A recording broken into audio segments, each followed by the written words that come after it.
आज सुबह की चर्चा में एक बात स्पष्ट नहीं हो रही थी भक्तों को कि माया किस प्रकार से भगवान के द्वारा देखी जाती है, उपयोग में की जाती है। माया क्या है, भगवान की शक्ति क्या है। देखिए, प्रभुपाद उदाहरण वहां पे दे रहे हैं कि बिजली ठंडी या गर्म नहीं होती है। बिजली बिजली होती है, लेकिन उसका उपयोग इंजीनियर को करना आता है, जिसके द्वारा वो ठंडी और गर्म प्रभाव को प्रस्तुत करती है। तो इसको बड़ी आसानी से उदाहरण तो समझ में आ रहा है, सिद्धांत क्या समझना होगा। भगवान को अर्पित है ना ये। हाँ, ठीक। सो तो वहां प्रभुपाद समझा रहे हैं कि जब भौतिक वस्तुएं या भौतिक शक्तियां भगवान की सेवा में नियोजित की जाती हैं, तो वह भगवान का रूप ले लेती हैं, भगवत रूप ले लेती हैं, मतलब भगवान से अभिन्न मानी जाती हैं। जैसे भगवान शुद्ध करने वाले हैं, जो वस्तुएं भगवान की सेवा में उपयोग करते हैं वह भी हमको बांधती नहीं, एक है। दूसरी बात, हमको शुद्ध करती है। सब यही माला है। अगर ये भगवान को अर्पित नहीं होती तो इसको पहनने से मेरे को बंधन लगता। मैं किसी से सामान ले रहा हूं, लेकिन अगर यही माला, हम सुने हैं भागवत से, भगवान को अर्पित माला, फूल, जल, जो कुछ भी है, जब उसे ग्रहण करते हैं तो हम शुद्ध हो जाते हैं। खाने के बारे में तो आप भगवत गीता का प्रसिद्ध श्लोक जानते ही हैं, यज्ञ शिष्टा सिरो मुच्यन्ते सर्व किल विषय भुंजते त्वघम पापा ये पचन्ते आत्म कारण। इसी श्लोक समझ में आ जाएगा। देखो भाई, वही दाल चावल है, सीधा खा लिया तो पाप खा रहे हैं, तो बंधन हो रहा है कि नहीं। और अगर वही भगवान को अर्पित कर दिया तो मुक्त करने वाला है। तो इसलिए भक्त के लिए अच्छा और बुरे का निर्णय क्या है? अच्छा वो है जो भगवान से कनेक्टेड है, और अच्छा वो नहीं है जो भगवान से कनेक्टेड नहीं है। अब क्योंकि हर वस्तु भगवान से कनेक्टेड है, तो इसलिए भक्त उस तरह से एनालिसिस करते ही नहीं है। भाई, जो व्यक्ति माया से मुक्त है उसके लिए तो वो तो समझ रहा है कि भगवान से असंबंधित कुछ है ही नहीं, तो जगत को बुरा क्या कहा जाएगा। समझ पा रहे हैं इस बात को? अब थोड़ा विचार कीजिए, अच्छा बुरे के बारे में एनालिसिस हो रहा था, तो जो भोगी व्यक्ति है वो अच्छे और बुरे का एनालिसिस किस प्रकार से करता है? देखिए, वो बंधन से मुक्त होने की तो बात ही नहीं सोच रहा है। जो भोग कर रहा है वो बंधन से मुक्त होने के बारे में नहीं सोच रहा है। वह अच्छे और बुरे का निर्णय इस हिसाब से करता है कि उसकी इंद्रियों को कैसे लग रहा है। इंद्रियों को अच्छा लग रहा है तो अच्छा लगता है, अच्छा मानता है। इंद्रियों को नहीं अच्छा लगता तो नहीं मानता अच्छा। ये तो बड़ा स्पष्ट समझ आ रहा होगा। जो भोग में लगे हुए हैं, क्या वो बंधन से मुक्त होना चाहते हैं? वो नहीं होना चाहते कुछ। वो तो केवल ये देखना चाहते हैं कि मेरी इंद्रियों को अच्छा लग रहा है कि नहीं लग रहा, तो इसके आधार पे वह राग और द्वेष करते हैं। ठीक। अब जो मुक्तिकामी है ज्ञान मार्ग पे, वह किस प्रकार से अच्छे बुरे का निर्णय करेंगे? क्या इस वस्तु का उपयोग मुझे बंधन में डालेगा, या ये वस्तु मुझे मुक्त करेगी? इस तरह से अच्छा बुरा का निर्णय करते हैं। धन, हम धन, ना ना ना ना, धन तो बांध देगा हमको। क्लियर? अब भक्त का दृष्टि क्या है? वो कोई भी वस्तु है वो भगवान की सेवा में नियोजित करनी है, तो उसमें अच्छा बुरा क्या देखना है? क्योंकि वो दोनों ही वस्तुएं, दोनों, दाल हो, चावल हो, मिठाई, कुछ भी हो, मैं वो ग्रहण करने से मैं बंधन में तो नहीं पड़ूंगा। प्रभुपाद जी समझाते थे, ज्ञानी लोग क्या करते हैं, ये रसगुल्ला नहीं खाएंगे, ये नहीं खाएंगे, वो नहीं खाएंगे, इनको बंधन में डाल देगा, इत्यादि इत्यादि। प्रभुपाद ऐसे मुंह में रसगुल्ला डाले कहे, हम ये रसगुल्ला खा के भगवान के धाम चले जाएंगे, भगवान का प्रसाद। तो कुछ समझ पा रहे हैं इस बात को? अच्छा, तो ये एक श्लोक भी आता है, तोई लाद ताप करी मिश्रा। जो लादनी शक्ति भगवान को और उनके भक्तों को सुख देने वाली है, वही शक्ति इस जगत में दुख देती है। त्वयि ना विवर्जिते करके श्लोक है, ये है विष्णु पुराण का श्लोक है। ह्लाद ताप करी मिश्रा। चैतन्य चरितामृत में कई बार महाप्रभु कोट किए सनातन गोस्वामी जी को, कम से कम 2 या 3 बार तो कोट किए, हम लोग पढ़ चुके हैं। तो जो ह्लादनी शक्ति सुख सुख दे रही है, वो यहाँ दुख क्यों दे रही है, जरा बताइए? क्योंकि भगवान से विमुख है इसलिए दुख दे रही है, अन्यथा वो दुख नहीं देती। तो ये बड़ा श्लोक एकदम स्पष्ट समझ में आ रहा है। प्रभुपाद क्या कहना चाहते हैं कि बिजली जो है, वो बिजली ठंडी और गर्म नहीं है, लेकिन बिजली गर्मी दे रही है या ठंडा दे रहा है, यह है एक इंजीनियर की क्षमता के ऊपर निर्भर करता है। तो अब भगवान की इच्छा से जो सुख देने वाली एनर्जी, वो दुख के रूप में प्रस्तुत हो रही है, लेकिन वो किसकी वजह से हो रहा है? क्योंकि हम भोग करना चाहते हैं, इसलिए। ठीक है, तो ये बात है। उम्मीद है कि कुछ कुछ बात समझ में आई होगी। हम लोग अब आगे पढ़ रहे हैं इस अपने अध्याय में। बात आ रही था कि भगवान के धाम के बारे में, और उसको हम सबसे पहले अनुभव करते हैं सुनने के द्वारा। तो यहाँ पे प्रभुपाद जी श्लोक जो कोट कर रहे हैं, वे गोलोक धाम का वर्णन है ब्रह्म संहिता से। तो गाते हैं, चिंतामणि प्रकर सद्मसु कल्पवृक्ष लक्षावृतेषु सुरभिरभिपालयन्तम् लक्ष्मी सहस्रशत संभ्रम सेव्यमानम् गोविंदमादिपुरुषं तमहं भजामि। बहुत अच्छा। सब क्या नाम प्रभु जी का नाम जो गाया है, नाम याद नहीं आ रहा है, बहुत अच्छा गाया। नहीं नहीं नहीं, फिर से एक बार गाते हैं। चिंतामणि प्रकर सद्मसु कल्प वृक्ष लक्षावृतेषु सुरभीर अभिपालयन्तम् लक्ष्मी सहस्रशत संभ्रम सेव्यमानम् गोविंदमादिपुरुषं तमहं भजामि। मैं उन आदि पुरुष गोविंद भगवान को भजता हूँ जो लाखों कल्प वृक्षों से घिरे दिव्य चिंतामणि समूहों से बने भवनों में लाखों लक्ष्मियों या गोपियों से सादर सप्रेम सेवित हैं और जो कामधेनु गौओं को चराते हैं।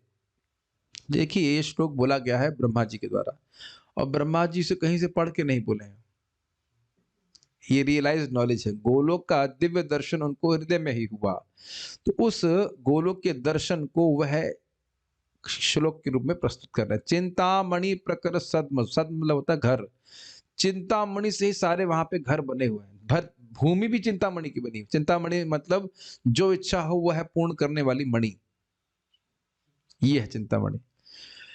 चिंतामणि क्या श्लोक है? चिंतामणि प्रकर सद्मसु कल्प वृक्ष लक्षावृतेषु, और वहां पे उससे घिरे हुए क्या है? कल्प वृक्ष से घेरे हुए। कल्प वृक्ष भी वही हो गया, इच्छा पूर्ति करने वाले वृक्ष।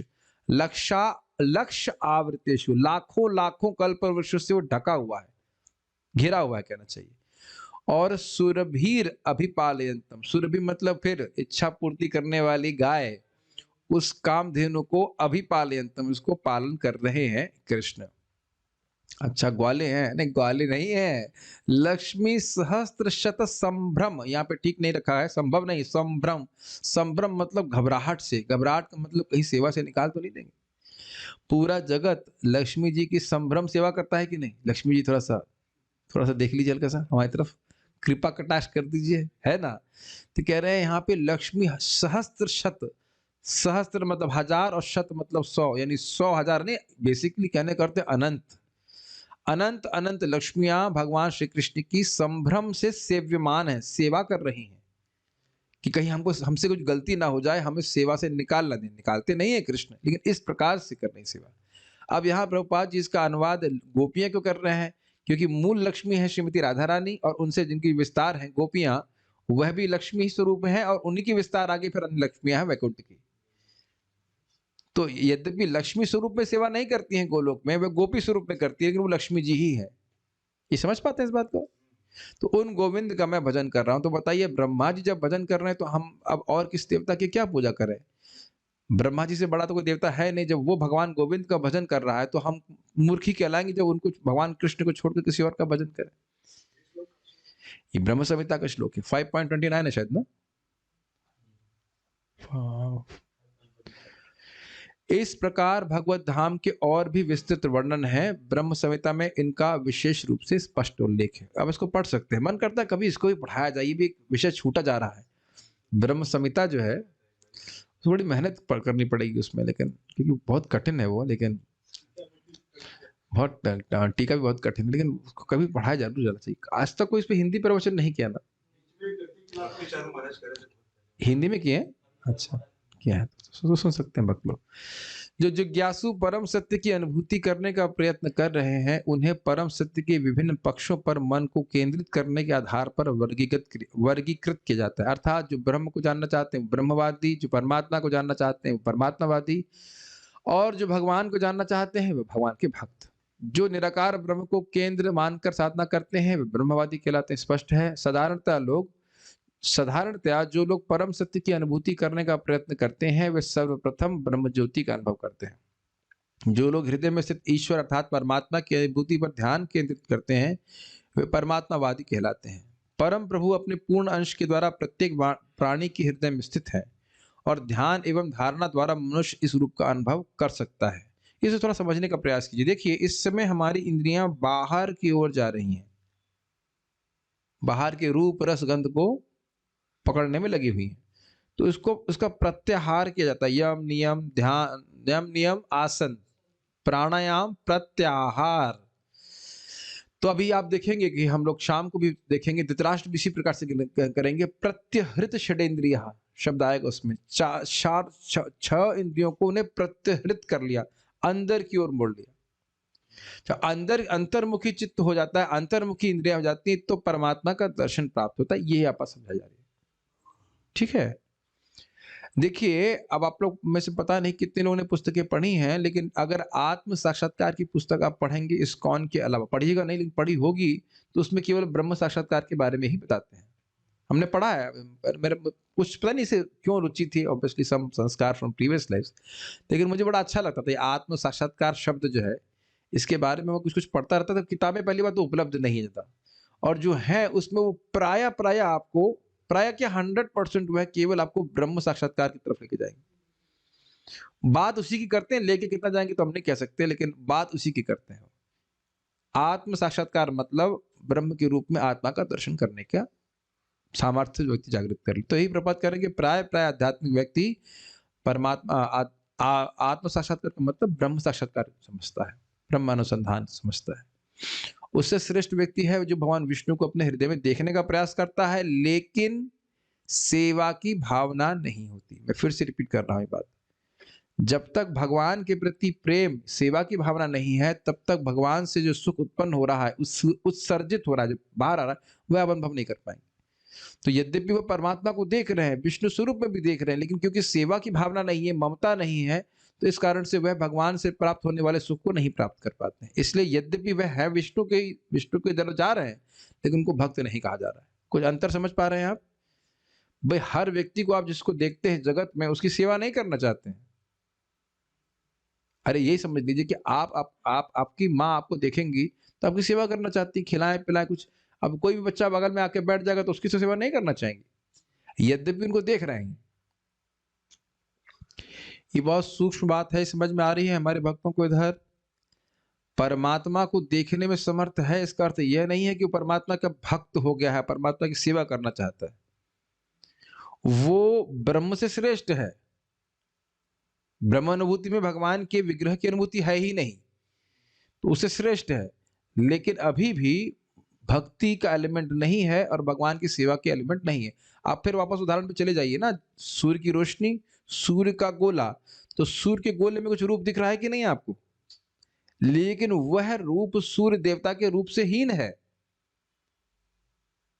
Is it not? और वह रूप भी सूर्य देवता के रूप पे आश्रित है, ये भी आप समझ सकते हैं। तो परमात्मा भगवान कृष्ण के ही विस्तार है,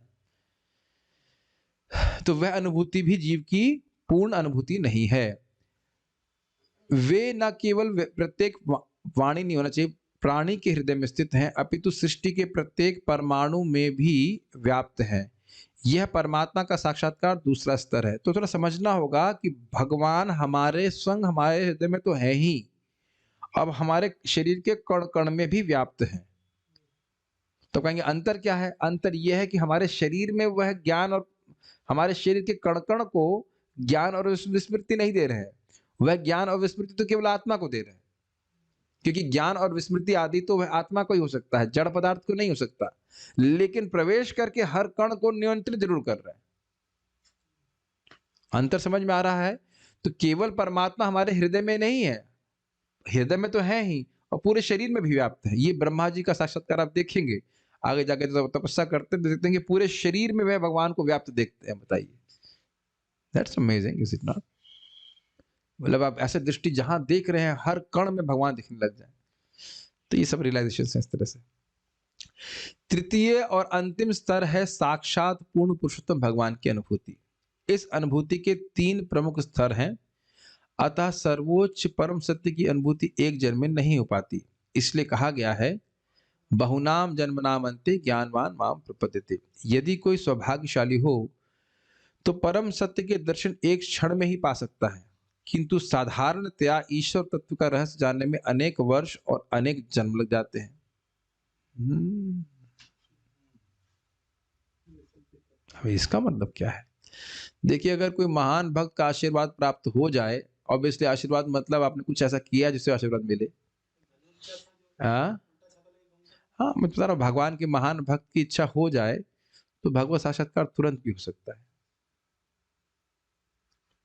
तो ये बात है, नहीं तो बहुत मेहनत लगती है।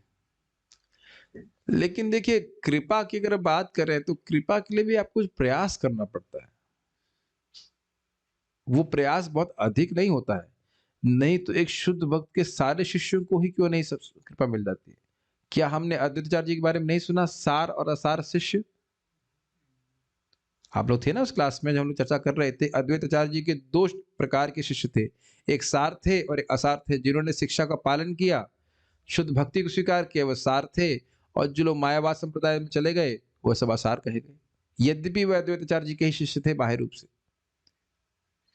तो ऐसा नहीं कि शुद्ध भक्त कृपा करने में कोई द्वैतता कर रहे हैं, पक्षपात कर रहे हैं, इसको देंगे इसको नहीं देंगे, ऐसा नहीं है। आप सुन चुके हैं नारद जी के बारे में ना, याद आ रहा है?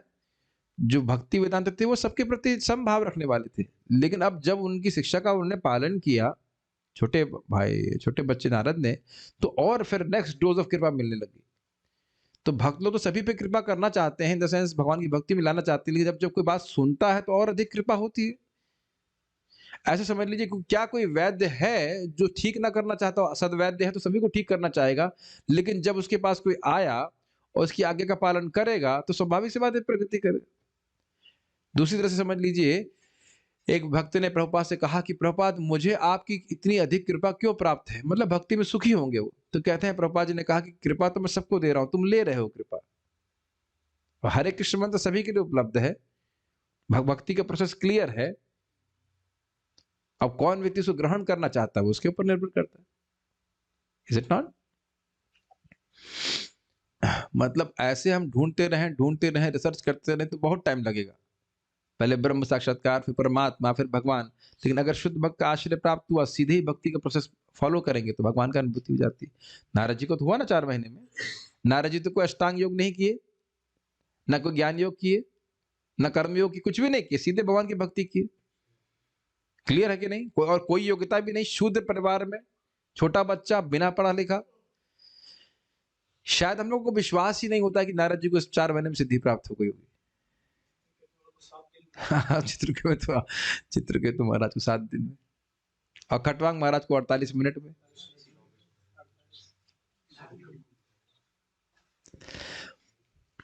अहम सर्वस्य प्रभवो मत्तः सर्वं प्रवर्तते इति मत्वा भजन्ते मां बुधा भाव समन्विता। तो सिद्धि है क्या? अहम सर्वस्य प्रभवो, मैं सभी चीजों का प्रभव हूं। प्रभव बताइए मतलब क्या हुआ? स्रोत हूं। मत्तः सर्वं प्रवर्तते, और सभी कुछ मुझसे ही प्रवर्तन हो रहा है, वो चलाने वाला भी मैं ही हूं। इति मत्वा भजन्ते माम, यह मान करके माम भजन्ते, मेरा भजन करते। कौन करते हैं? बुधा, जो बहुत बुद्धिमान है। कैसे करते हैं? भाव समन्विता, कि भगवान के अलावा कुछ है ही क्या जगत में जिसकी सत्ता में मानूं। ऐसा कौन व्यक्ति है जो भगवान को छोड़कर मुझे कुछ दे सकता है? कि कुछ अलग एंगल समझ में आया? भगवान से अलावा मुझे ऐसा कौन व्यक्ति जो कुछ दे सकता है? अच्छा कहेंगे नहीं प्रभु जी, नौकरी तो हमको बॉस दे रहा है। अरे भाई, वो सब जो दे रहा है वो भगवान से लेके ही दे रहा है, अपने देह से कुछ उत्पन्न करके नहीं दे रहा है। और मान लो देह से उत्पन्न करके दे रहा था तो भी देह का भी वो खुद नहीं लेके आया, देह तो भगवान ही दिए उसको। महाराज कह रहे थे इसके ऊपर कि लोग मान लो इतना हल्ला कर रहे हैं भगवान नहीं है, भगवान नहीं है। एक दिन भगवान कहते हैं कि भाई तुम लोग इस भूमि पे नहीं खड़े रह सकते हो, ये मेरी भूमि है, तुम जाओ अपनी भूमि दूसरी लेके आओ अपनी।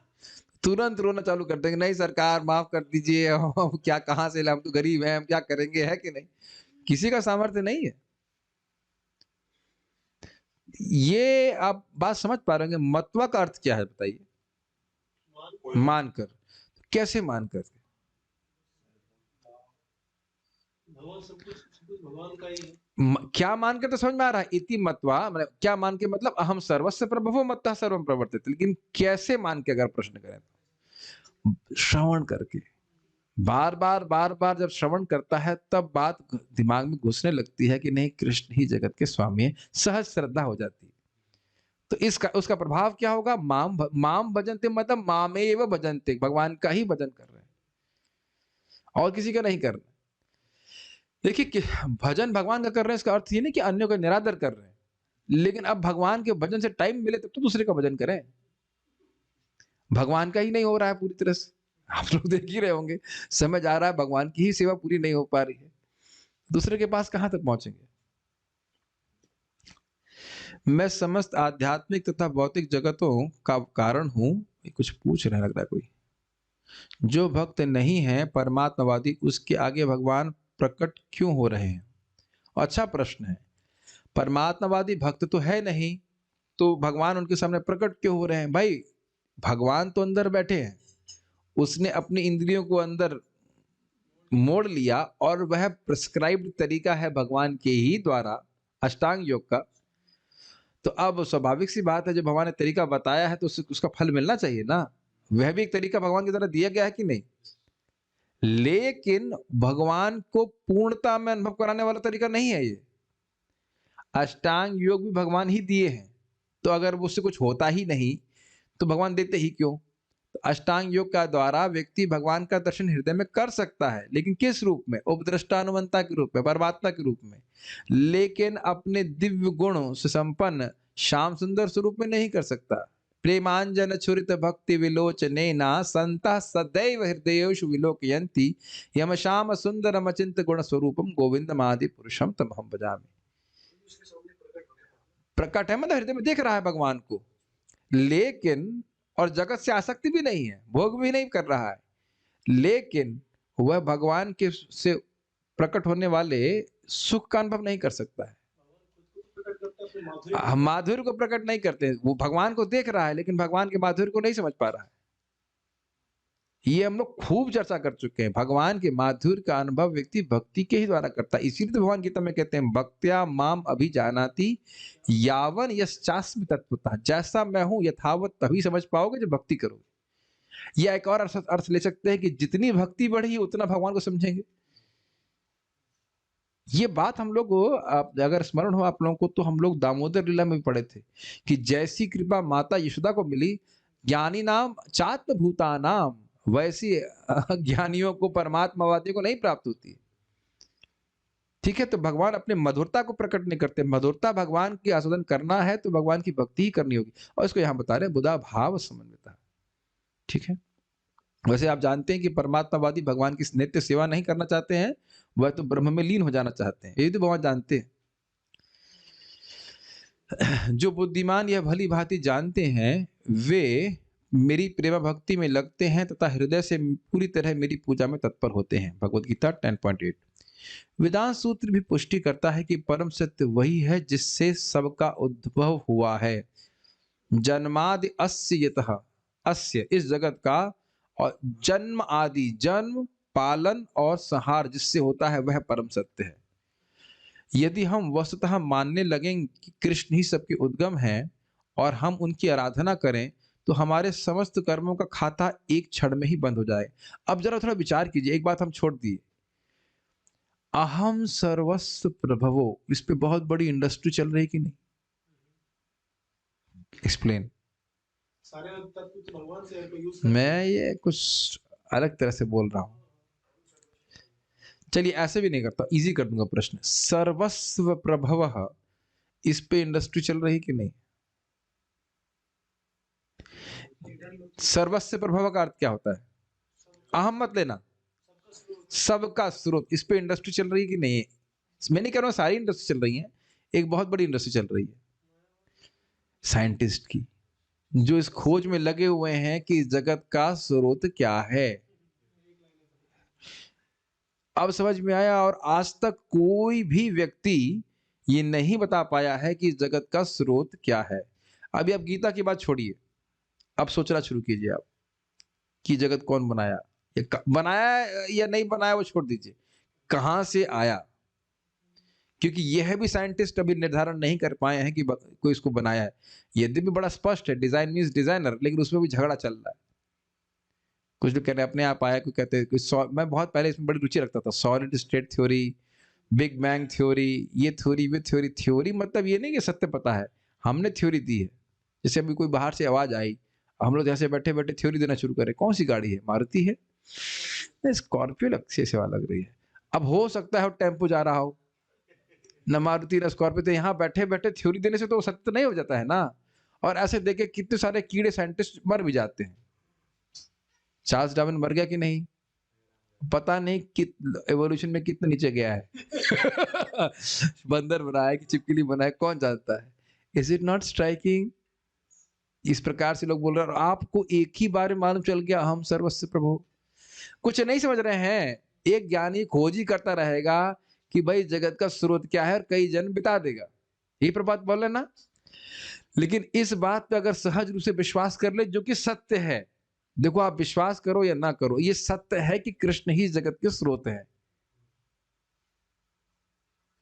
बात बहुत सिंपल है, मेरी बात समझ में आ रही है?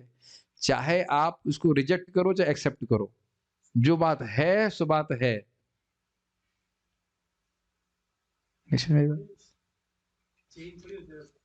हमारे नहीं मानने से भगवान भगवान नहीं हो जाएंगे ऐसा नहीं है। सूर्य की सत्ता हमारे मानने या नहीं मानने पर निर्भर नहीं करती है, स्पेशली उन लोगों के मानने पर निर्भर नहीं करती है जिनको सूर्य की रोशनी में कुछ नहीं दिखाई पड़ता है। तो भगवान इन मूर्ख व्यक्तियों की बात पे विश्वास वेट नहीं कर रहे हैं कि भाई ये तो हमको मान ही नहीं रहा है कि सामने प्रकट होकर दिखाऊं कि मैं भगवान हूं। समझ पा रहे हैं मेरी बात? ये समझ में आ रहा है कि जल्दी क्यों हो जा रहा है प्रोसेस? भक्तों के लिए जल्दी क्यों हो जा रहा है, कुछ समझ में आ रहा है? क्योंकि मान लिया कि भगवान है, भगवान है, कृष्ण भगवान है, ये मान लिया और उनकी आराधना शुरू कर दी। यही प्रभुपाद बता रहे हैं कि कहां गया, यदि हम वस्तुतः मानने लगे कि कृष्ण ही सबके उद्गम है और मेरे भी हैं, और हम उनकी आराधना करें, तो हमारे समस्त कर्मों का खाता एक क्षण में ही बंद हो जाए, एक क्षण में। लेकिन स्वीकार न करने के कारण व्यक्ति कृष्ण की सेवा भी करता है, कुछ और सेवा भी करता है। उसे लगता है केवल कृष्ण कैसे रक्षा कर सकते हैं, या अभी दुकान अभी बंद नहीं करनी है।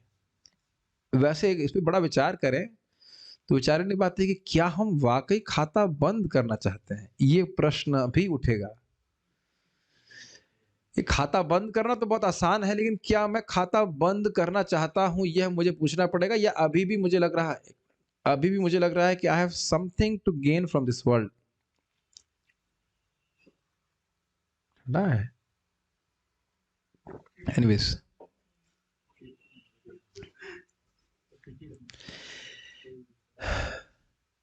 चलिए ईमानदारी से भक्त लोग हाथ खड़ा कीजिए, कितने लोग, यह मेरे ख्याल से ये प्रश्न बहुत मुश्किल होगा, कितने लोग वाकई इस जगत से अपना खाता बंद करना चाहते हैं? 2 लोग 3 तो लग रहा है यहाँ पे। गुड है, मैं मान रहा हूं कि मैंने हाथ नहीं खड़ा किया क्योंकि मैं देख रहा हूं कि अभी भी है हृदय में कुछ इच्छाएं इस जगत में रहने की, प्रसिद्ध होने की, अच्छा प्रवक्ता होने की, व्यूज मिलने चाहिए और लोग सम्मान करना चाहिए, ये डिजायर्स अभी हृदय में है।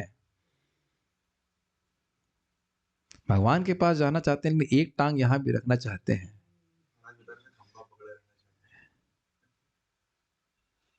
सम्मान पाने की इच्छा है भी। आप ऐसे, मैंने बोला था ना, ये प्रश्न बहुत डाइसी है।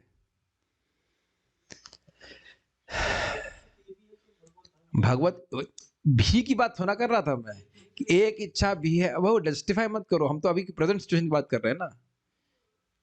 यहां भी कुछ टांग रखना चाहते हैं जगत में। केवल अगर ही की बात कर लें, ये ऑब्वियसली ये प्रश्न पब्लिक में नहीं कर सकते हो, क्योंकि हर व्यक्ति खुद ही सोचना है कि वो कितना चाहता है। लेकिन एक निष्ठ भाव है तो हम कभी इंद्रिय तृप्ति में नहीं पड़ने वाले। कुछ भी का भाव है, केवल ही का भाव नहीं है। वो होता ही है, शुरुआत में भक्ति में ऐसा होता ही है, फिर धीरे धीरे करके खाली भगवान की ही सेवा करनी है। वो हम डिस्करेज नहीं कर रहे हैं, लेकिन एक एक रियलिस्टिक एनालिसिस व्यक्ति को करना चाहिए। अरे भाई, मैं ये थोड़ा कह रहा हूँ कि धीरे धीरे शुद्ध नहीं होगा। मैं कब कह रहा हूँ कि धीरे धीरे शुद्ध नहीं होगा, लेकिन रियलिस्टिक एनालिसिस से हाँ, ये सत्य बात है कि अगर केवल प्रचार करने की इच्छा है तो बहुत अच्छी बात, लेकिन जितना आप भक्ति करेंगे उतना आपको सूक्ष्म डिजायर्स दिखाई पड़ेंगी to get appreciation from others. ये इच्छा है हमारे हृदय में, ऐसा मत सोचिए कि नहीं है। आप कीर्तन कर रहे हो और आप कोई अप्रिशिएट ही नहीं करे, हरी बोल भी नहीं बोले।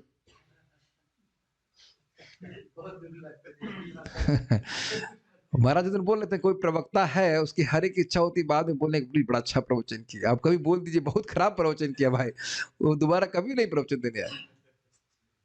इतना आसान होना है माया को जीतना, लेकिन हम एक रियलिस्टिक एनालिसिस देख लीजिए कि अगर केवल देखो जरा ये सब बातें बोलूंगा तो तुरंत लोग हाथ खड़ा कर देंगे भोलेपन में, लेकिन अभी कितने वो तारों से वो उलझे हुए हैं, ये थोड़ा देखना होगा। If you still have a plan कि somehow that we can stay happy in this world, that's a binding element। तो खैर प्रभुपाद यहाँ पे कह रहे हैं कि अगर हम भगवान की आराधना करते हैं तो भगवान सारे कर्मों को नष्ट कर देंगे, किंतु यदि कोई व्यक्ति ऐसा विश्वास ना करके यह कहे कि अरे मैं देखना चाहता हूं कि ईश्वर क्या है, तो उसे परम सत्य के साक्षात्कार के क्रमिक सोपानों से गुजरना पड़ेगा। समझ में आया? जो रिसर्च करना चाहते हैं, रिसर्च स्कॉलर्स के लिए ब्रह्मवाद, परमात्मावाद इत्यादि इत्यादि, तो देखता हो चले भाई क्या हो रहा है, बाद में कंक्लूजन ले आएगा तो सही बोल रहे थे, कृष्ण ही भगवान है, ठीक है, अब हम उनका भजन करते हैं। समझ में आया? रिसर्च करने के बाद आपको मालूम चला कि कृष्ण भगवान है और कृष्ण की सेवा करते हैं, और प्रभुपाद जी ने बोला, गुरु महाराज ने बोला कृष्ण भगवान है, कृष्ण की सेवा करते हैं, तो दोनों में कोई अंतर आ रहा है? कोई अंतर नहीं है। पहले निर्विशेष ब्रह्मज्योति की अनुभूति, फिर स्थानीय परमात्मा की अनुभूति, और अंत में भगवान का साक्षात्कार। ये रहे पूर्ण पुरुषोत्तम परमेश्वर यहाँ। किंतु हमें यह समझ लेना चाहिए कि इस प्रक्रिया में बहुत समय लगता है। जब अनेक वर्षों की खोज के उपरांत साधक को परम सत्य की अनुभूति हो जाती है तो वह इस निष्कर्ष पर पहुंचता है कि वासुदेव सर्वमिति, वासुदेव ही सब कुछ है। अब एक सिंपल सी बात सोचिए, एक भक्त शुद्ध भक्त का आश्रय लेकर के भक्ति कर रहा है तो उसे कहां से शुरू कर रहा है? वासुदेव सर्वमिति, भगवान कृष्ण ही सब कुछ है, कृष्ण माता, कृष्ण पिता, कृष्ण धन प्राण, कृष्ण की ही सेवा करनी है, और कोई एजेंडा ही नहीं है। मैं बारंबार इस बात को रिपीट कर रहा हूं ताकि बात थोड़ा समझ में आए। अच्छा, ऐसे समझ लीजिए कि कोई व्यक्ति सीढ़ी से चढ़ रहा है और फ्लोर नंबर 3 पे पहुंचा, और वो लिफ्ट से पहुंचा फ्लोर नंबर 3 पे, तो अंतर क्या है? स्पीड का अंतर है और बुद्धिमानी का अंतर है। लेकिन कोई, हाँ, परिश्रम भी बहुत कम करना पड़ा, अच्छी बात आपने बोली, परिश्रम बहुत कम करना पड़ा। अब कोई सोचे ये बटन दबाऊंगा, ये तो छोटा सा रूम है, ये ऊपर कैसे जाएगा, ये ऐसे कैसे जाएगा, वैसे क्या होगा, ये 1000 प्रश्न करेगा तो सीढ़ी चढ़ो। तो इससे पहले कि हम आगे जाएं, ये कई बार मन में संदेह आ सकता है कि हम भक्ति करके एक ही जीवन में कैसे सफल हो जाएंगे, जब अन्य जगह बहुत बहुत जन्म लेने पड़ते हैं। ये प्रश्न आ सकता है, तो इसको समझने का प्रयास कीजिए। महाराज ने बड़े सुंदर तरीके से समझाया था कि मान लीजिए आप कलकत्ता से दिल्ली आना चाहते हैं, और समझ रहे हैं इस बात को, बड़े बड़े मुनि लोग बहुत तपस्या करके भी भगवान को कई जन्मों के बाद प्राप्त कर पाते हैं, तो हम लोग एकदम हीन जन्म लिए हैं, इन सेंस कलयुग के लोग हैं, कैसे भगवान को आसानी से प्राप्त कर लेंगे? तो निर्भर इस बात पे करता है कि साधन क्या पकड़ा है आपने। समझ में आया? मान लो आप मुजफ्फरनगर से दिल्ली, मुजफ्फरनगर तो पास में है, मतलब वट अलीगढ़ से आप दिल्ली पहुंचते हैं तो कितना समय लगेगा? ऑलमोस्ट 4 घंटा 5 घंटा, या चलिए यहाँ से तो वृंदावन से दिल्ली पहुंचने में कितना समय लगेगा? At least 4-5 hours. और कलकत्ता से कितना समय लगेगा? और डिपेंड करता है कि साधन क्या लिया है। अपने हवाई जहाज लिया है तो 1 घंटे पहुंच जाएंगे। कितना सुंदर बात है। तो साधन अगर भक्ति के लिए है, बड़ी नम्र भावना से व्यक्ति भगवान की भक्ति करे तो एक ही जन्म में भगवान के पास पहुंच जाएगा, उसको हजारों जन्म लेने की प्रतीक्षा करने की आवश्यकता नहीं है। तो यही बात प्रभुपाद बता रहे हैं।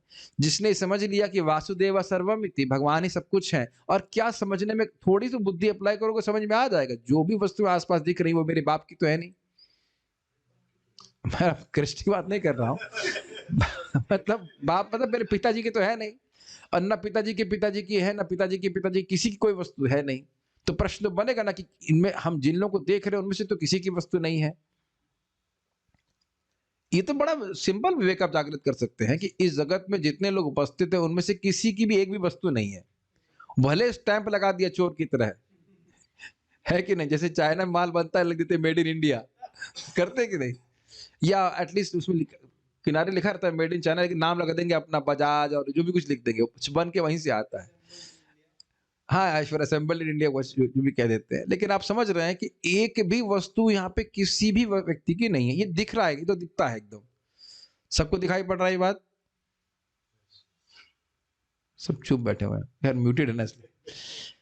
सबको दिख रहा है ना ये? नहीं कि नहीं दिख रहा है कि एक भी वस्तु यहाँ पे किसी भी व्यक्ति की नहीं है। अगर होती तो मरने के साथ मरने से ले जाता साथ में। एक भी वस्तु, यहाँ तक कि शरीर नहीं है। तो प्रश्न बनेगा ना किसका है?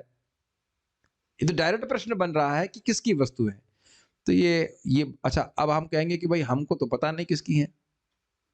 अब आपको पता नहीं है, श्री कृष्ण प्रभु को भी पता नहीं है, रामकृष्ण प्रभु को पता नहीं है, राम हरि नाम है ना, राम हरि को पता नहीं है, मुझको भी पता नहीं है। इसका मतलब किसी को नहीं पता ना, इसलिए भोगते हैं इसको। ये प्लानिंग है। किसी को पता नहीं, कोई कुछ नहीं बोल रहा, जो समझ रहा है। जैसे मान लीजिए ये माइक किसका है भाई, इनको भी पता नहीं, उनको पता नहीं। अच्छा तो फिर किसी को पता नहीं तो ये मेरा है। ये है भौतिकतावादी का बुद्धिवाद, है कि नहीं? किसी को ये कितने आश्चर्य की बात है। पूरे पूरे आप विश्व को ले लीजिए तो पूछो भाई वस्तुएं किसकी हैं, तो सब लोग ये मान रहे हैं कि ये किसी को नहीं पता है किसकी है, तो ये हमारी है, अब भोगो उसको। लेकिन जो ज्ञानी व्यक्ति है, जो भगवान से भक्तों से ज्ञान प्राप्त करता है, वो समझता है सब कुछ भगवान का है और भगवान की सेवा में नियोजित करता है। अब आप देखेंगे बड़ा ही मन को रिलीव करने वाला तरीका है, बहुत अच्छा तरीका है। तरीका मतलब वास्तविकता को स्वीकार करने वाली बात है कि वस्तुएं है ही नहीं मेरी, जब तक मेरे संरक्षण में उन्हें भगवान की सेवा में उपयोग करना है, और इस तरह से करने से मैं कर्म बंधनों से मुक्त रहता हूँ। फिर से रिपीट करूंगा, जो वस्तुएं, शक्ति, जो कुछ भी मेरे पास भगवान ने दी है, उसको अहंकार की भावना से रहित होते हुए जो कुछ भगवान ने दिया उनको भगवान की सेवा में पूरी जी जान से लगा दीजिए। मैं फिर से इस बात को रिपीट कर रहा हूं, जो आपके पास क्षमता है जरा देखिए कि क्या क्षमता है। जैसे हमारे ग्रुप में कोई डिजाइनर है, कोई हमारे यहाँ पे प्राणिक हीलिंग जानते हैं, किसी को वटेवर खाना खाना आता है, किसी को बनाना आता है, क्या क्या बहुत कुछ, इज इट नॉट? बहुत सारे लोग, कुछ राइटर हैं, कुछ ओरेटर हैं, कुछ हर अलग अलग तरह के, कुछ गायक हैं, कोई मृदंग बजाने वाले हैं। तो अब ये क्षमता हमारे पास बहुत दिन तो नहीं रहने वाली है ना? जब तक है नम्र भाव से कि भगवान ने दी है, वो लगा दीजिए भगवान की सेवा, उसमें कहीं अपने को मत रोकिए। जो क्षमता आपको भगवान दिए हैं उसको पूरा लगा दीजिए भगवान की सेवा में, उसमें कोई शर्म मत कीजिए। ये कोई आपका अहंकार नहीं से बढ़ेगा, उससे हम शुद्ध होंगे। क्या सबको सुनाई पड़ रहा है ये बात? खाना बनाना आता है भगवान के लिए, अच्छे से खाना बनाइए, क्या दिक्कत? समझ रहे इस बात को? आज से हमारे एक तनिष्क प्रभु ने इतना सुंदर चटनी बनाई और सब कुछ बनाया, तुमने कहा कितना सुंदर भगवान को आज ये भोग अर्पण किए हैं। और उनको सब पता रहता है ये दवा ये खाएंगे तो उससे वायु कम होगी। तो कि अभी हम लोग धीरे धीरे प्रयास कर रहे हैं, अगर वो ऐसा सबको सिखा सकेगा। आज भी आप लोग सुबह सब्जी खाई थी, कितनी सादी और कितनी अच्छी सब्जी बनाई थी, हाँ बिल्कुल हल्के तेल से, तो सब भक्त लोग कितने खुश हो जाएंगे इससे। तो एक छोटी सी ये मुझे बस उस बात पे बहुत क्रोध आता है कि जब भक्त के पास क्षमता हो और वो पीछे खिंच जाता है, वो उसमें मुझे बहुत क्रोध आता है। वो मूर्ख, मतलब मैं क्षमा कीजिएगा मूर्ख शब्द बोल रहा हूँ, लेकिन वो मूर्ख समझ नहीं रहा कि इसी क्षमता को भगवान की सेवा में लगा दिया, अब मुक्त हो जाएंगे। अर्जुन क्या कुछ वहां पे क्या चाउमीन बना रहे थे युद्ध क्षेत्र में? बताइए, युद्ध कर रहे थे, और युद्ध करने के भगवान की इच्छा से युद्ध कर रहे थे। भगवान इसीलिए प्रपात क्या प्रपात जी के लेक्चर में बोलते हैं, वह इसलिए नहीं उनको भगवद गीता का ज्ञान दिए अर्जुन को कि वो हरे कृष्णा कर रहे थे, अभी तो वो युद्ध कर रहे थे। अब ये नहीं कह रहे कि आप हरे कृष्णा मत कीजिए, लेकिन जो आपके पास क्षमता है उसको भगवान की सेवा में लगाइए। जितना ज्यादा लगाएंगे उतना खुश होंगे, आप खुद भी खुश होंगे और कर्म बंधन से मुक्त होंगे, भगवान की भक्ति में आगे बढ़ेंगे। ये बात समझ लीजिए, यही है वासुदेव सर्वमिति। मेरे पास जो इंद्रियां हैं, सब कुछ है, उस सभी के स्वामी कृष्ण है। क्या है श्लोक को? ऋषिकेणा ऋषिकेश सेवनम भक्ति रुचते। प्रभुपाद को अभी मैं क्लास के बाद पोस्ट कर सकता हूँ, नेट ऑफ डिवोशन का लेक्चर। ऐसा नहीं भक्ति कर रहे हैं बस खाली बैठे चुपचाप मूंगफली खा रहे हैं, ऐसा नहीं है। सोच रहे हैं, ध्यान कर रहे हैं, केवल वही नहीं है। खाना बनाना है, प्रभुपाद बोलते हैं do this do that, preach, ये वो सब कुछ करना, वो सब भक्ति के अंतर्गत आता है। कुछ भक्ति आप शरीर से करते हैं, कुछ वाणी से करते हैं, कुछ मन से करते हैं। Does it make sense? हर व्यक्ति को थोड़ा मंथन करना चाहिए कि मुझे क्या आता है करना। जैसे मान लीजिए किसी को गार्डनिंग पसंद है तो आप तुलसी नहीं उगा सकते, जूही चमेली के फूल नहीं उगा सकते, सफेद फूल भगवान को बड़े सुंदर लगते हैं, क्या भगवान को अर्पित नहीं कर सकते बताइए? हर व्यक्ति एक लिस्ट में भाई मुझे ये करना आता है, मुझे ये करना आता है, उसको देखेंगे हम लोग बहुत सारी सेवाएं कर सकते हैं। Make sense? तो थोड़ा सा भक्त को मतलब जो है उत्साहित होना चाहिए कृष्ण की सेवा करने के लिए। यही है, वासुदेवा ही सब कुछ है, सभी कुछ भगवान है और भगवान की शक्ति है, और भगवान की शक्ति भगवान की सेवा में उपयोग होनी चाहिए। और अब बड़ा स्पष्ट है, वही सब वासुदेव भगवान चैतन्य महाप्रभु हैं, और वो सेवा क्या चाहते हैं? वो सेवा चाहते हैं कि कृष्ण का नाम का प्रचार पूरे विश्व में हो। जैसे भगवान महाभारत के युद्ध कराना चाह रहे थे, क्यों? युधिष्ठिर महाराज राजा बने और धर्म पूरे विश्व में स्थापित हो, अंतर कुछ नहीं है। और महाप्रभु भी ये चाहते हैं कि हरे कृष्ण मंत्र, ये भगवत धर्म है, ये पूरे विश्व में स्थापित हो। तो थोड़ा सोचना चाहिए कि हम कैसे कर सकते हैं। अरे आप 4-5 लोगों को भी कनेक्ट कर देंगे, तो वो 4-5 लोग जरूरी है कि केवल 4-5 लोगों को ही कनेक्ट करेंगे? हजारों को भी कर सकते हैं। आप जिसको जोड़ रहे हो, भलो आपने मान लो 5 ही लोगों को जोड़ा, लेकिन जरूरी नहीं कि वो 5 लोग केवल 5 लोगों को ही जोड़ेंगे। मैं इस बात को कई बार बोला है कि भारत की जनसंख्या इसी तरह से बढ़ रही ना, लोग शादी करते हैं, 2-3-4 बच्चे पैदा कर लेते हैं, 100 बच्चे तो कोई नहीं पैदा करता है। कोई मिला आपको? वो 4 बच्चे, फिर 4 बच्चे पैदा कर देते हैं, फिर 4 बच्चे, फिर 4 बच्चे पैदा करते हैं, देखिए करोड़ों लोग हुए। Make sense? और हर व्यक्ति अगर सोचे नहीं वो लोग पैदा करें वो लोग समर्थ है, वो लोग पैदा करें, हम समर्थ नहीं है, वो लोग पैदा करें, वो लोग पैदा करें, तब तो हो गया, भारत की पॉपुलेशन कभी बढ़ने वाली नहीं है। समझ रहे हैं? ट्रांसलेट कर पा रहे हैं मैं क्या कह रहा हूँ? अगर व्यक्ति सोचे नहीं ब्रह्मचारी टीचिंग करे, ब्रह्मचारी करें नहीं, गृहस्थ करें, ये करें, वो करें, ऐसे करते-करते व्यक्ति कोई नहीं करे, ये कहते हुए कि हम तो समर्थ हैं, केवल हम खाना खाने में समर्थ हैं, बाकी सब चीज़ों में हम असमर्थ हैं, तो फिर तो कोई प्रचार नहीं होगा। और अगर हर इस्कॉन का डिवोटी 1-2 व्यक्ति को भी जीवन में कल्टीवेट किया, देखिए कितने लोग बढ़ जाएँगे। थोड़ा सोचना चाहिए, और इतना असमर्थ कोई नहीं है। मैं नहीं मान सकता कि इतना असमर्थ कोई है। नए-नए भक्त लोग भी नए लोगों को जोड़ता चले जाते हैं कृष्ण भावना में। आपका उत्साह होना चाहिए। वासुदेव ही सब कुछ है, इसके कितने अर्थ है ना, वासुदेव ही सब कुछ है मतलब मेरे जीवन के लिए वासुदेव ही सब कुछ है, ये भी अर्थ ले सकते हैं। मुझे अपनी इंद्रियों से, वाणी से, मन से कृष्ण की ही सेवा करनी, ये तो अर्थ है। तो फिर कर्म बंधन बनेगा कहाँ, ये बताइए? कहाँ से कर्म बंधन बन जाएगा? जब आप मन से, वाणी से, तन से कृष्ण की ही सेवा कर रहे हैं, तो कैसे बन जाएगा बताइए? कहाँ से बना कर्म? कर्म बन ही नहीं पाएगा। सब तो, और पुराना कर्म भी सब खुद ध्वस्त हो जाएगा। बहुत अच्छा ये लाइन है। वासुदेव कृष्ण का एक नाम है, और इसका अर्थ है वे प्रभु जो सर्वत्र व्याप्त हैं। इसीलिए यहाँ पे वासुदेव कह रहे हैं, हर जगह रहने वाले भगवान हैं। वासुदेव ही ही सबका मूल है। यह अनुभव करके मनुष्य प्रभु की शरण में जाता है। माम प्रपद्यते, शरणागति ही चरम लक्ष्य है। अब ये सब बातें प्रभुपाद जी क्यों बोल रहे हैं, समझ में आ रहा है? परम प्रभु की ओर गमन। वो अब एकदम से स्ट्राइक कीजिए अपने अपने इंटेलिजेंस पे स्ट्राइक कीजिए कि ये प्रभुपाद इस बात क्यों बोल रहे हैं। बात ये बोल रहे हैं कि वासुदेव के अलावा किसी वस्तु की सत्ता ही नहीं है। तो किस भाव में भगवान की तरफ जाना है कि भगवान के अलावा कुछ है ही नहीं जगत में। कितना सुंदर बात है, कितना सुंदर बात है। और मैं भी पूरी तरह भगवान पे आश्रित हूं, यद्यपि मैं उनकी शरणागति में नहीं हूं, फिर भी उन पे आश्रित हूं। तो क्यों ना उनकी शरणागति सीधे स्वीकार करूं। Make sense? अच्छा, दूसरी बात और आप समझ रहे हैं, भगवान की तरफ जाने का बात हो रही है, केवल ब्रह्म और परमात्मा तक रुकने की बात नहीं कर रहे हैं। तो प्रभुपाद समझा रहे हैं कि आपको भगवान तक पहुंचना है, और वह प्रक्रिया है शरणागति की। शरणागति ही चरम लक्ष्य है। चाहे इसे कोई तुरंत ऐसा करे, अर्थात शरणागत हो, या अनेक जन्मों की शोध के उपरांत, दोनों ही स्थितियों में वह अनुभव करके शरणागति होनी आवश्यक है कि प्रभु महान है, मैं उनका तुच्छ सेवक हूं। बहुत सुंदर बात देखिए प्रभुपाद बता रहे हैं। जैसे कोई मछली खूब घूम के आए, खूब रिसर्च करे कि मैं सुखी कैसे होंगी, और एक मछली ने सुन लिया भाई तुम पानी में रहो सुखी रहोगी। तो जब मछली पानी में रहती है तो खूब सुखी रहती है कि नहीं?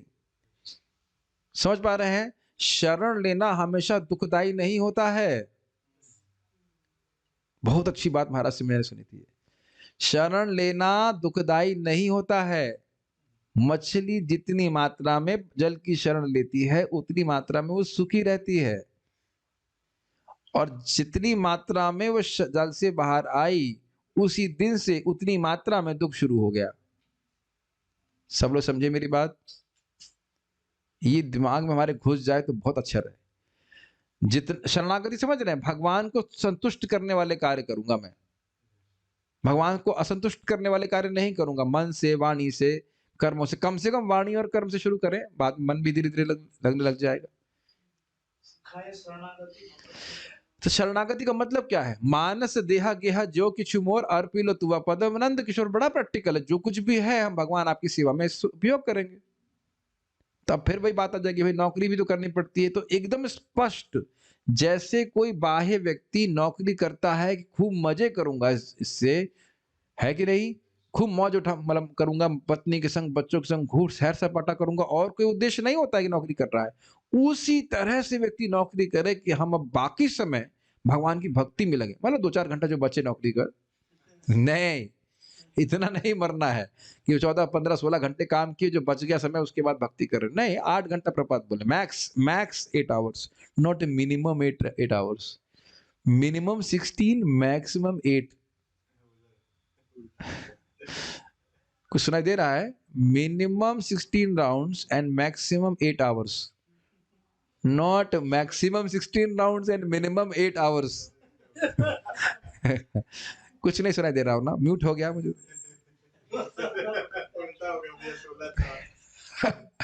ये नया फॉर्मूला है कि नहीं?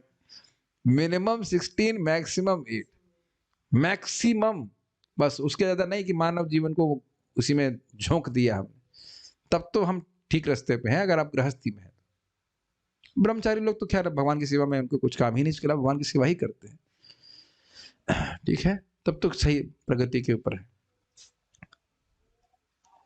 इस रहस्य को जानकर बुद्धिमान मनुष्य तुरंत ही कृष्ण की शरण ले लेता है और अनेक जन्म लेने के लिए प्रतीक्षा नहीं करता। क्या रहस्य? कृष्ण महान है और मैं उनका एक तुच्छ सेवक हूं। वह समझ लेता है कि, अच्छा एक बड़ी इंटरेस्टिंग बात है, तुच्छ सेवक हूं मतलब सामने वाला भी वैसा ही है। We are not competing with anyone else. सभी इनसिग्निफिकेंट सेवक हैं। इसको भूल गए, देखिए हम लोग फिर से रिपीट कर रहे हैं, वी आर इनसिग्निफिकेंट सर्वेंट्स। जैसे ही सोचने लग जाएंगे कि हम लोग कुछ मुख्य सेवक हैं, द्वेष का भाव, ईर्ष्या का भाव जरूर आएगा। मैं कितना अच्छा प्रवक्ता हूं, मेरे सामने तो कोई और टिकता ही नहीं है। और फिर भगवान एक प्रवक्ता को लेके आएंगे जो आपसे बहुत श्रेष्ठ होगा। एकदम उड़ा देंगे, तो तुरंत हमको जलन होना शुरू हो जाएगी। बहुत अच्छे तरह से समझिए, भगवान की कोई भी सेवा बहुत बड़ी नहीं होती और कोई भी सेवा बहुत छोटी नहीं होती। समझ में आ गया? किसी भी व्यक्ति को अपने आप को भगवान के सामने महान नहीं सोचना चाहिए, अन्यों के सामने भी नहीं सोचना चाहिए, ठीक है? बहुत अच्छी बात है, कितना अच्छी बात है, तुच्छ सेवक है। आप देख रहे हैं कि हमारी चेतना को कितना फ्री कर देगा concept. As soon as we think that we are somebody important in this world, we are miserable. Guru Maharaj तो हैं ही, हमें देकर अगर उनके पद चिन्ह पर चलना है ना, गुरु महाराज के हो जाने से हम कैसे हो जाएंगे बताइए? गुरु महाराज कुछ किए हैं ना उसके अनुसार। ये बात ऐसा नहीं कि हम सोचेंगे तो हम तुच्छ होंगे, हम हैं तुच्छ, हम सोच नहीं रहे। Does that make sense? Guru Maharaj को देख करके सोचना चाहिए, मैं अपने गुरु महाराज को देखता हूं कितने नम्र हैं, और तब महसूस होता है कि हम तो शिष्य के लायक है ही नहीं। अगर कोई कंपेयर करे कि महाराज जी, परम पूज्य राधानाथ महाराज कितने नम्र हैं, और ये इनके दास, सो कॉल्ड, मैं तो कहूंगा सो कॉल्ड दास, कितना फूला हुआ व्यक्ति है, तो मैच ही नहीं कर पाई। ये इनका लड़का कैसे हो सकता है? तो मैच नहीं कर रहा है कि नहीं? इसी शक्ल तो मैच नहीं कर रही है, शक्ल ही मैच, समझ रहे हैं? शक्ल, एक गुरुजी इतने नम्र हैं और ये चेला कैसे इतना फूला हुआ है? ये तो लगता नहीं चेला ये। कई बार महाराज बोले, शिष्यत्व आया, शिष्य बनना चाहते हो, शिष्यत्व प्राप्त की हो, महाराज तो महाराज ही है, कुछ कह नहीं सकते, लेकिन हम बोल रहे हैं कि मैं तो वही सोच करके बस मतलब सोचता था कितने महाराज नम्र हैं, किसी से झगड़ा नहीं किया आज तक। हम तो हर दिन जरा सी कोई बात होती है हमारे डिपार्टमेंट तो हम चढ़ जाते हैं, बोलेंगे, क्या ऐसे कैसे कर रहा है, जानता नहीं मैं कौन हूँ ये। कब वो दिन आएगा जब नेचुरली बाय डिफॉल्ट नम्र होंगे। एनीवेज प्रयासरत है, महाराज की कृपा से हो जाएगा। लेकिन हम बात खाली ये कर रहे थे कि तुच्छ तुच्छ सेवक हैं, और इससे आप डिप्रेस नहीं होते, you feel happy and you are liberated from this point कि मुझे केंद्र में होना है। क्या इस बात को आप लोग महसूस करते हो कि हमारे हृदय में जो इच्छा है केंद्र में होने की, ये बहुत तकलीफ देती है। पता नहीं मेरी बातें आपको समझ में आ रही है, सब तो रियलाइजेशन है। ये केंद्र में होना कि भाई हमको कोई प्रतिष्ठा प्राप्त हो, कुछ मतलब सेंटर ऑफ अट्रैक्शन होना, ये बहुत बड़ी तकलीफ है जीव के लिए, है ना। अगर इससे हम मुक्त हो जाए तो कितनी बड़ी मुक्ति है, इज इट नॉट। तो आप यही देख रहे हैं ना, तुच्छ सेवक हूं, इससे आप डिप्रेशन में नहीं जाते हैं। We are actually liberated from this whole clutches of trying to be in the centre of this world. एक प्रकार की जंजीर है। तो ये बहुत अच्छा है, बहुत। और सभी महान महान आचार्य जिन्होंने बड़ी बड़ी सेवाएं करी, श्रील रूप गोस्वामी पाद, सनातन गोस्वामी पाद, बार बार यही व्यक्त किए हैं कि हम तो भगवान के तुच्छ दास हैं। जो बहुत अच्छा वर्जन प्रभु कहते हैं, we can not be anything more than an insignificant servant. फिर से रिपीट करूंगा, we can not be more than anything than an insignificant servant. We can not be more than an insignificant servant. हम एक नगण्य दास से अधिक कुछ नहीं हो सकते। लेकिन अद्भुत बात यह है कि कृष्ण एकदम नगण्य सेवा को भी अत्यधिक मानते हैं, ये उनकी अद्भुत गुण है। अजामिल को देखो, बच्चे को नारायण बोल रहा है, भगवान उसको, अरे भाई तो हमारा मतलब सेवक है, इसको तो बचाना पड़ेगा हमें ऐसे करके। तो ये सब बातें हैं। तो इस प्रकार से जब कोई समझेगा कि वासुदेव ही सब कुछ है तो उनकी शरणागति लेगा। और किस, अच्छा एक और बात है, वासुदेव ही सब कुछ है मतलब उनके अलावा और कोई शरण भी नहीं है। वासुदेव ही सब कुछ है मतलब उनके अलावा और किसी की सत्ता नहीं है जो हमको शरण दे सके, तो इसीलिए भगवान की ही शरण जाए। बाकी सब जिसकी शरण ले रहा हूं वो तो सब तो काल के काल में है। सर्पग्रस्तो यथा परम, किसकी शरण लोगे बताओ। ठीक है, यहां रुकेंगे हम। कुछ कमेंट्स किसी के हैं क्या? अगर इच्छाएं ना होती तो फिर प्योर डिवोटी बन जाता है, जो भक्त नहीं। ठीक है, okay okay, so shall stop here. Srila Prabhupada की जय, श्री कृष्ण की ओर पुस्तक की जय, निताई गौर प्रेमानंदे।